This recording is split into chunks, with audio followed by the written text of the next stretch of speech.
నిర్మూలన కోసం ఏర్పాటు చేయబడినటువంటి మెప్మా తిరువూరు విభాగానికి ఈరోజు ప్రజాస్వామ్యబద్ధంగా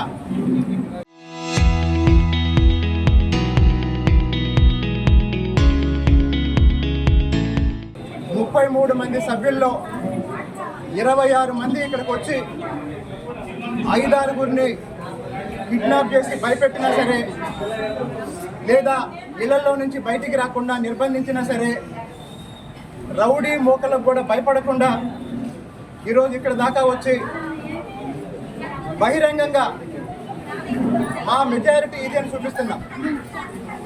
మేము అడిగింది ఏంటంటే, తిరువూరు పట్టణ పేదరిక నిర్మూలన మెప్మాకు సంబంధించిన కొత్త కార్యవర్గానికి ఎన్నికలు జరిపించమని అడిగాం.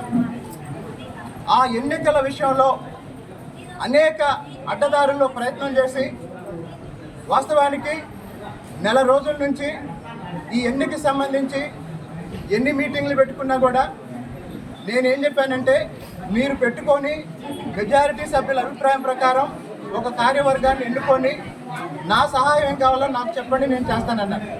దురదృష్టం, ఎన్నికలు నిర్వహించకుండా అడ్డుపడ్డారు. ఈరోజు ఉదయం కొంతమందిని కిడ్నాప్ చేశారు, కొంతమంది ఇళ్ల దగ్గరికి వెళ్ళి ఇళ్ల నుంచి బయటికి రాకుండా భయభ్రాంతులు చేశారు. అయినా సరే 1984లో ఎన్టీ రామారావు గారిని అప్రజాస్వామికంగా ముఖ్యమంత్రి పదవి నుంచి దించినప్పుడు మెజారిటీ ఎమ్మెల్యేలని తీసుకొని ఆ రోజు చంద్రబాబు నాయుడు గారు, ఎన్టీఆర్ ఢిల్లీలో రాష్ట్రపతి భవన్ ముందు నిలబెట్టి వీళ్ళు మా ఎమ్మెల్యేలను చూపించారు. అలాగే ఈరోజు తిరువూరు పట్టణ పేదరిక నిర్మూలన కమిటీకి సంబంధించి 33 మందిలో 26-27 మంది ఈరోజు మా దగ్గర ఉన్నారు. మేము ఎన్నికలు జరపమని అడుగుతున్నాం. ఎన్నికలు జరపమని అడిగితే దురదృష్టవశాత్తు పైనుంచి వచ్చిన ఒత్తిడి వల్ల పీడీ గారు కూడా ఈరోజు 10 గంటలకు ఎన్నికలు అయితే ఎన్నికల సమయానికి ఆయన వాయిదా వేస్తున్నట్టు ప్రకటించాడు. నేను పీడీ గారిని అడిగా ఫోన్ చేసి, సార్ మీరు ఉద్యోగం చేస్తున్నారా, రాజకీయాలు చేస్తున్నారా అని అడిగాను. దయచేసి ప్రభుత్వ ఉద్యోగులందరికీ, ప్రభుత్వ అధికారులందరికీ నా విజ్ఞప్తి ఏంటంటే, దయచేసి రాజకీయ ఒత్తిళ్లకు లొంగి పనిచేయకండి. నేను 2 సంవత్సరాలుగా తిరువూరు నియోజకవర్గ పరిధిలో ఏ అధికారికైనా నేను ఫోన్ చేసి నిబంధనలకు విరుద్ధంగా ఏదన్నా పని చెప్పానా, లేదా చట్ట వ్యతిరేక కార్యక్రమం ఏదన్నా ఎవరన్నా చేస్తుంటే వాళ్ళకి మద్దతుగా మీకు ఎప్పుడైనా నేను ఫోన్ చేశానా? కాబట్టి మెజారిటీ ప్రజాస్వామ్య పద్ధతిలో అందరినీ బయటికి తీసుకొచ్చి మెజారిటీని ప్రజలకు చూపిస్తున్నాం. తిరువూరు పట్టణ ప్రజలు చూస్తున్నారు, ఈరోజు ప్రపంచం మొత్తం చూస్తుంది. ప్రజాస్వామ్యబద్ధంగా మెజారిటీ సభ్యుల నిర్ణయం ప్రకారం ఈరోజు ఈ కార్యవర్గాన్ని ఎన్నుకోవడం జరిగింది. దయచేసి పీడీ గారికి, మెప్మా అధికారులకి నేను మళ్ళీ తెలియజేస్తున్నాను, మీరు ఈ నిర్ణయాన్ని ప్రజాస్వామ్యబద్ధంగా ప్రజల సమక్షంలో, మీడియా సమక్షంలో జరిగిన ఈ ఎన్నికలను మీరు ధృవీకరించండి.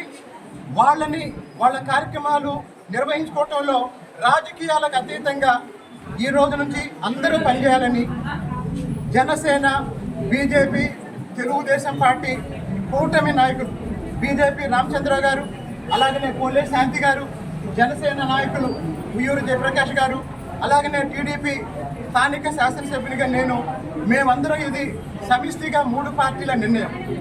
దీన్ని ఎవరైనా స్వార్థ ప్రయోజనాల కోసం వ్యతిరేకిస్తే, ఈ సమిష్టి నిర్ణయాన్ని వ్యతిరేకించిన వాళ్ళు ఎవరైనా సరే ప్రజా ఆదరణ ముందు, ప్రజా బలం ముందు, మెజారిటీ ముందు నిలబడలేరని తెలియజేస్తూ, భవిష్యత్తులో దయచేసి అభివృద్ధికి ఆటంకాలను కలిగించే చర్యలు ఎవరు చేపట్టొద్దని ఈ సందర్భంగా తెలియజేస్తూ, ఇప్పుడు ఎన్నికైన కార్యవర్గానికి నా శుభాకాంక్షలు తెలియజేస్తూ, తిరువూరు పట్టణ పరిధిలో పేదరిక నిర్మూలన కోసం రాజకీయాలకు అతీతంగా, పార్టీలకు అతీతంగా అందరం కలిసి పనిచేద్దామని ఈ సందర్భంగా తెలియజేస్తూ, నారా చంద్రబాబు నాయుడు గారి నాయకత్వంలో, పవన్ కళ్యాణ్ గారి నాయకత్వంలో, గౌరవ ప్రధానమంత్రి మోడీ గారి నాయకత్వంలో మనందరం పనిచేయాలని ఈ సందర్భంగా తెలియజేస్తున్నాను. ధన్యవాదాలు.